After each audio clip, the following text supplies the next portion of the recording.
Is The Sims 4 really a simulation of life or a simulation of frustration? Let's find out.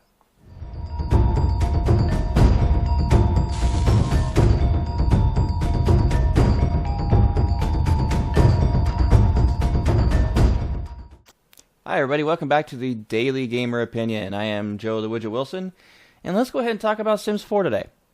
So, Sims 4 is a pretty cool game in the fact that it is very much like the original Sims, Sims 2, Sims 3, and improves on many different ways. The graphics are so much better. The menus are a little bit easier to manage. However, building seems to be a little bit more difficult in the original Sims, and I kind of miss the cars of Sims 3 and some of the features that Sims 3 and 2 had.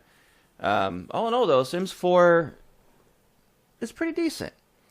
There are 3 expansions out currently for it: Get to Work, Get Together, and City Living.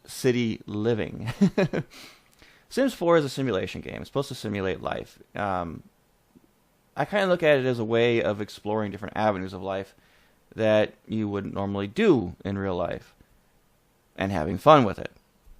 Playing different, like a mad scientist who is bent on destroying the world, or a thief who is actually really a good guy, like a Robin Hood. Many different options you can play. The customization of the characters is pretty cool, pretty detailed, in fact. And you can even start out the game with an entire family if you wanted to. Now, mind you, that can get pretty frustrating at times, which you have to manage all these Sims.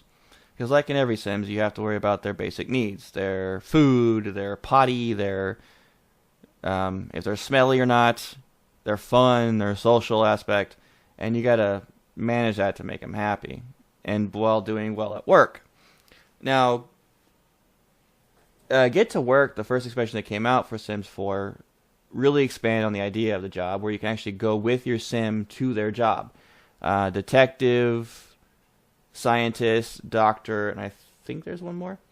I've only played through the scientist one, and I've really enjoyed it. My guy can create some really cool stuff. He has this really advanced shower, but I'm not going to get too much detail about that.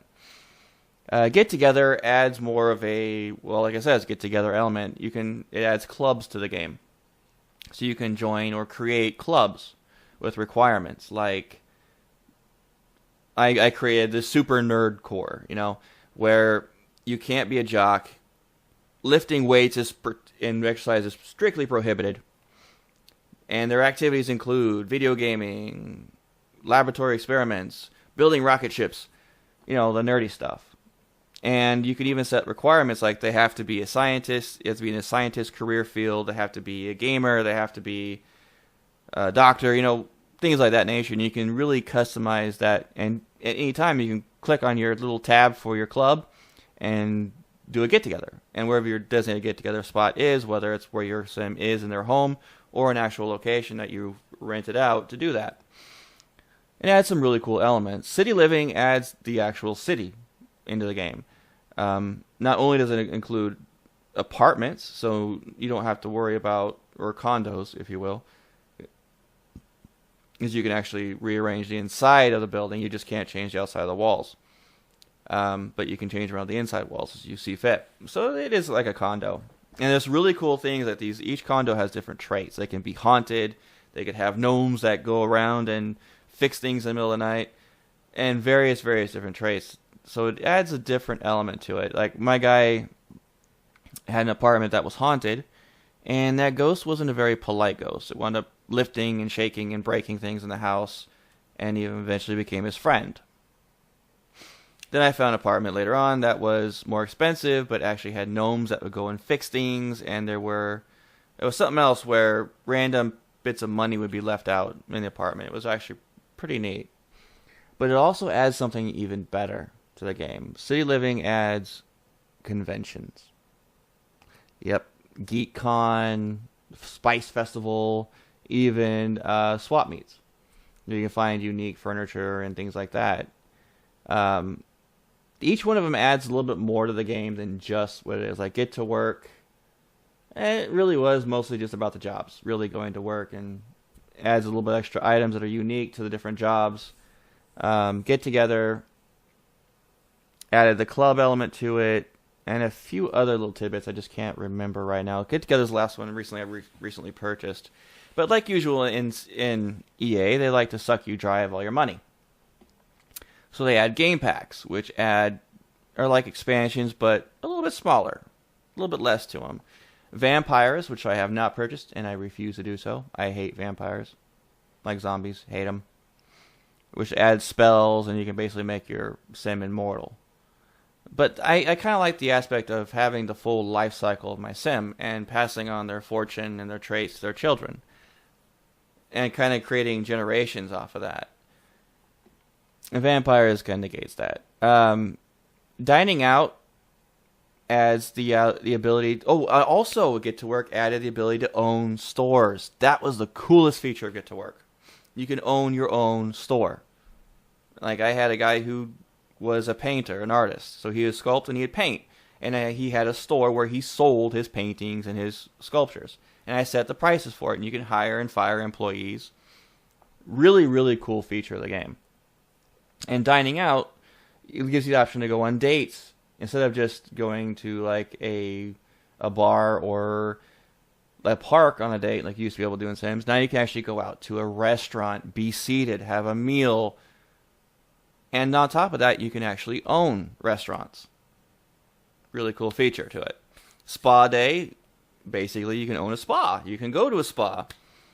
And it gives you the ability to do certain like massages to other Sims to increase their traits in certain ways. Outdoor Retreat was the first game pack, was the first overall pack they released. Gives you a way to go vacationing. Unlike Sims 3 though, Sims 3 had it really cool where you could actually go on vacations across the world. That was really cool. Outdoor Retreat, more like camping, and it's only one camping spot. So it does add elements of camping to the game, like you could have a fire pit in your backyard now, you can even pitch a tent in your backyard. I kind of wish they would take some of what Sims 3 did and adding the different places you can go to and not just camping.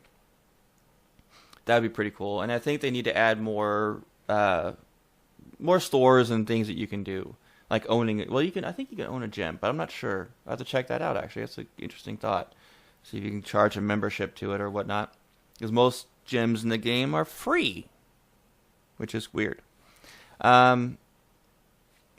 Those are the 4 game packs currently. And there's of course a bunch of game stuff packs, which is just like a backyard stuff pack where they added slip and slides and things like that. They added a stuff pack which actually included a butler, which I did buy. But if you just want to get the game packs, expansions, and the game itself, you're looking at a hefty price tag of $260, which is absolutely ridiculous. Come on, EA, really? I know EA is a vampire of the video game industry. They like to suck you dry. They like to do what's called chopping up a game. So what a developer will build a game to its entirety, and then they'll chop it into pieces. And they'll release those pieces as expansions or packs for an exuberant amount of price. So only you have to pay $60 for the partial game, which should have been the full game, but then you have to pay another $30 to $40 for each piece, going upwards of like this one, $260. That's not including the stuff packs. If you got the stuff packs included, it's like $320 for a single game.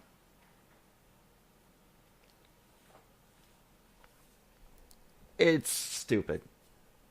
However, I do think Sims 4 is worth checking out. If you've never tried the Sims games, this is a good one to try out. Pick it up. Just get the basic game and see what you think. If you like it, look at getting some of the expansions. Expansions are the way to go first. Always get the expansions first. They add more elements to the game. And some of the game packs actually get more value out of the game if you have the expansions. Like you can go to if you had Dining Out, but you didn't have Get to Work, you could go to a restaurant, but you couldn't own a restaurant. So there's a big element that's missing there. So that's kind of how they get you, though. They really do. As you can see in the video playing, this is actually my gameplay of my current family. The scientist was the guy I started out with. I wanted to try out the whole science career, make him seem he was a really smart guy, and what kind of things I could do with him with that science career. He's like level 9 in the career. He's really, really high up there, almost maxed out. Makes a ton of money. $215 an hour. Oh, I wish I could make that. And, of course, he got married to a hottie. That's like, in sim terms, a year younger. But in reality, like 10 years younger. And they had a baby. I named her Elizabeth. And it's actually, the toddler elements are really, really cute. There are some bugs of the game that get very frustrating. The Sims will not obey commands half the time. Especially when it comes to their toddler. Like any sane human would actually take care of their child. They refuse to do it most of the time. So you have to continually click on it until they do keep the baby from dying. And also, there could be a clear open path to the location you want them to go, and then they'll stop and suddenly complain there's nowhere to go, when in fact there's a clear path. As soon as you try it again, they go on. So there are irritating bugs in the game that don't need to be there, and I wish they would fix. Let me see here. The relationship element can be kind of frustrating as well. It takes a very, very long time to even build a very basic friendship with somebody. Those people who even you just met one time will constantly call you, go out and do this, go out and do that when you're at work. You can take sick days, you can take vacation days, which is a lot of fun. My nerd guy always goes to, I'm a full-blown nerd, I love it, proud of it.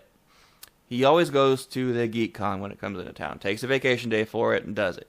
There's cool competitions, cool rewards that he can get. It's crazy fun. They did add a lot to the game that you can do with your character. It's not about just taking care of their needs, going to work. There's more to it now. And it can create pretty cool. There's a frustrating thing where every male sim I've created has been impregnated by aliens at least once. One of my guys impregnated 3 times in a row. 3 times. Had an alien baby, sent it back to the homeworld. Not even a day later in game, got abducted again and impregnated again. So I spent most of his life as a male pregnant guy. Really? Mind you, I did keep the last alien baby, and it was very interesting. They did have a little bit of special powers. Once you get aliens involved in the world, like my guy contacted him with his science career, they tend to overtake the world to where there's aliens walking around everywhere, blue people everywhere. It does get frustrating. But the alien element, pretty freaking cool. It really is. I'm going to probably get vampires eventually. I have Outdoor Retreat and Dine Out. I have all the expansions. So I'm probably going to get Vampires and Spa Day eventually just to try them out. But that's another $40 I don't have right now, so it's going to have to wait. And, yeah, all in all, I give Sims 4 a thumbs up. Despite its bugs, despite the ridiculous cost of getting everything for the game, it's a must-try. Maybe later down the road I'll actually do a review on it, but it has been out for a while now. And I will say the latest expansion, Get Together or City Living, I would give it about an 8 out of 10. It adds really cool elements to the game, awesome elements to the game, like the cons and different rare things you can get and find and collectibles. It's a fun game, guys. I check it out. So Sims 4, check it out, guys, and have fun with it. And that is it for Tuesday's episode. I hope you guys have a great day gaming. And please like and subscribe. Comment down below. Helps me fix this program for you guys. Have a good day gaming, and I'll talk to you tomorrow.